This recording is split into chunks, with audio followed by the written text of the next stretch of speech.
नमस्ते, श्री स्वामी समर्थ सगळ्यांना. मी ज्योती चौधरी स्वागत करते तुमच्या मराठी मॉम ह्या चॅनलवरती. नेहमी आपण आपल्या घराच्या कामासाठी खूप धावपळ करतो, पण आज आम्ही दोघी म्हणजे खुशी आणि मी आमच्या युनिटचं एका दादांचं रिटायरमेंट फंक्शन आहे, तिथे जाण्यासाठी तयार झाले बघा. ही साडी खुशीने चॉईस करून दिली. म्हटली मम्मी आज ह्या रिटायरमेंट फंक्शनला ही साडी घाल. साडी तर खूप छान आहे, ब्लाऊज आणि साडीचं डिफरंट खूप आहे, पण कॉम्बिनेशन एकदम मस्त बसलं आहे बघा. आता छान असं तयार झालेलं आहे आणि मग गाडी काही काढलीच नाही आज, कारण थोड्याशाच अंतरावर होतं. म्हटलं गाडी एवढी काढायला नको आणि स्कूटी पण नाही घेतली, कारण भरपूर पाऊस होता बाहेर. तर गिफ्टच्या दुकानात आले आणि गिफ्ट तर भरपूर होते. म्हटलं काय घ्यायचं, राधाकृष्णाची मूर्ती घेतली बघा. भरपूर छान असे फ्रेंड भेटलेले. अमृतसरमध्ये जेवढे होते मैत्रिणी तेवढ्या सगळ्या भेटल्या, फोटोशूट केले, गप्पा मारले, घरी आले. तर घरी हे इंडोर प्लांट होते, ते म्हटलं पाणी चेंज करते नाहीतर मच्छर होतात. 8 दिवसातनं एकदा तरी पाणी चेंज करत राहायचं बघा. आणि छान अशी अंघोळ पण घातली त्यांची.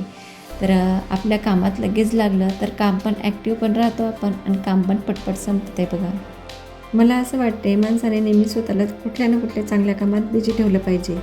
जेव्हा आपण आपल्या स्वतःला बिझी ठेवतो ना, तेव्हा वेळेची खरी व्हॅल्यू आपल्याला समजते. वेळ वाया घालवण्यापेक्षा असं निसर्गाच्या जवळ जाण्यास आणि वेळेचा योग्य वापर करण्यास वेगळाच आनंद आहे बघा. यामुळे मनाला खूप अशी शांतता आणि एक पॉझिटिव्ह फील होते.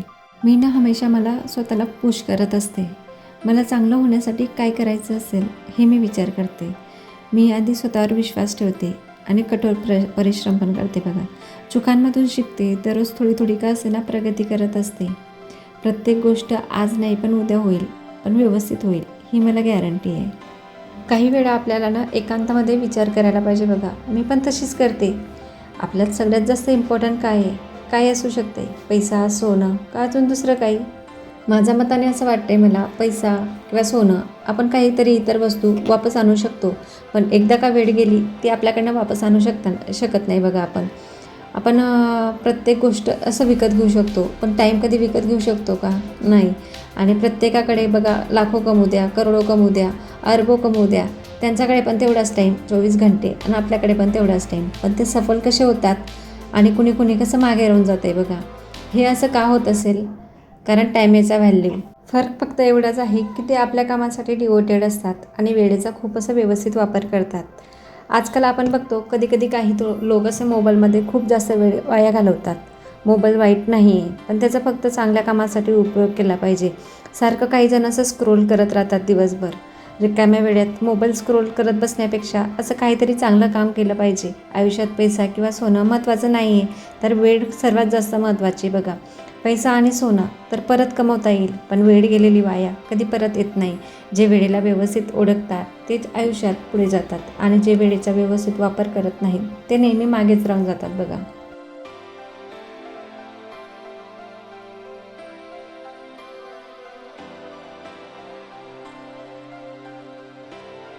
आयुष्याचं चक्र हे असंच गोलगोल फिरत असते. प्रत्येकाच्या आयुष्यामध्ये कुठला दिवस सुखाचा तर कुठला दुःखाचा पण असतो, पण यांना सगळ्यांना तोंड देऊन पुढे जावं लागते बघा. मग उशीर कशाला करायचा? आजपासून आत्तापासून नवीन सुरुवात करा. आपल्या टायमाला व्हॅल्यू द्या, एक नवी दिशा पण द्या. नवीन सकाळ पण होते आणि नवीन दिवस पण येतो बघा. हा नवीन दिवस आपल्याला काही शिकण्यासाठी येतो. मग नवीन सुरुवात करूया आजपासून. जेव्हा आपण वेळेचा योग्य वापर करतो ना, तेव्हा वेस्ट वस्तूंमधूनही बेस्ट वस्तू तयार होतात बघा. आपल्या डोक्याला कायम चांगलं शिकवत राहायचं आणि चांगलं काम करत राहायचं त्याच्याकडनं. यश हे प्रवास आहे, ध्येय नाही. आज केलेली छोटीशी प्रगती उद्याचं मोठं यश ठरते बघा.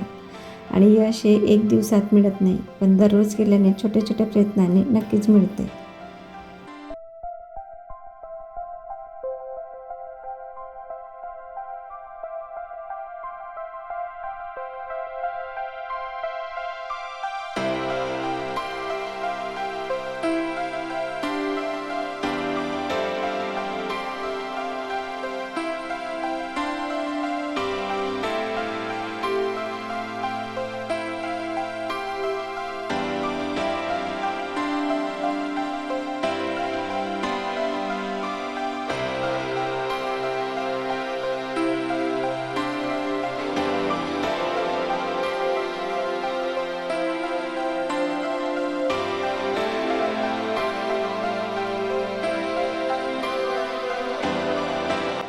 चला तुम्हाला आज मी आमच्या खानदेशात गूळ आणि पिठाचा शिरा कसा बनवतात ते दाखवते.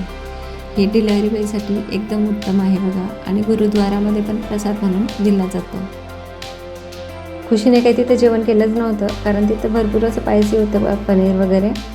तर तिचं तोंडाला पण असं छाले पडले आहेत, म्हणून ती जेवण करून आली नव्हती. म्हटलं संध्याकाळी मग तिला भूक लागली, तर म्हटलं आता शिरा बनवून देते, थांब थोडा टाईम, नंतर जेवण बनवूया. तर तिच्यासाठी थोडासा शिरा केलेला गूळ आणि पिठाचा असतो बघा हा. तर गूळ पहिले पाण्यात वितळून घेतलेला, आणि तुपात पण बनवतात त्याला, पण मी आता सध्या तेलात करते, कारण तूप तेवढं नव्हतं. मग तूप नाही तर तेल त्याला जास्त लागते. तर गुरुद्वाराला हा प्रसाद तयार होतो बघा. गुरुद्वाराचं पण मंदिर आहे इथं आर्मीचं याच्यामध्ये. तर संडे टू संडे इन्व्हाइट राहायचं तिथं.